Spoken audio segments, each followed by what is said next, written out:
korps is aanwezig bij de opening. Het is een feest voor de familie van Overbeek.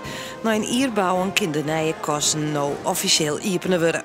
Van de drokte naar de stille warme kos. Safir als je schenken binnen het tomaatjes. Als we kijken naar de hele kassenwereld, dan zien we ook wel eens uitbreidingen van 10 hectare. Maar voor het verbouwen van de special tomaatjes is dat toch wel een hele oppervlakte.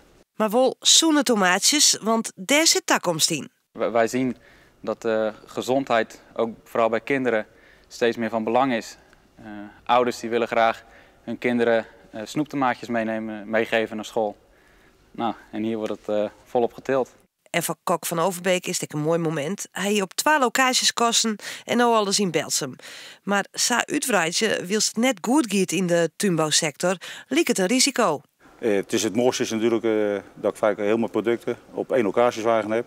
Dat ik met mijn personeel en met verpakken, daar win ik ook een hele inhaalslag mee. Dus het is een win-win situatie eigenlijk. Een van de zaken dat bot op inzet is de dwarseme kas. Dat liep het duur, maar levert het ik wat op. Dat er verschillende investeringen zijn in deze kas, waardoor we de energie verlagen en eigenlijk de productie ook nog eens verhogen ten opzichte van een traditionele kas.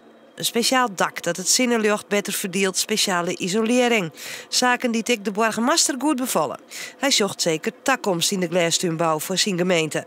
Het blijkt gewoon dat Nederland, met zijn tuinbouwtraditie, met universiteiten zoals Wageningen en met ondernemers zoals de familie van Overbeek, kunnen wij een aanbod doen op land met een zinniger klimaat. En dan is het toch rendabel om hier te investeren en hier op een hele mooie manier tuinbouw te bedrijven. Dit zijn nou echt de goeie.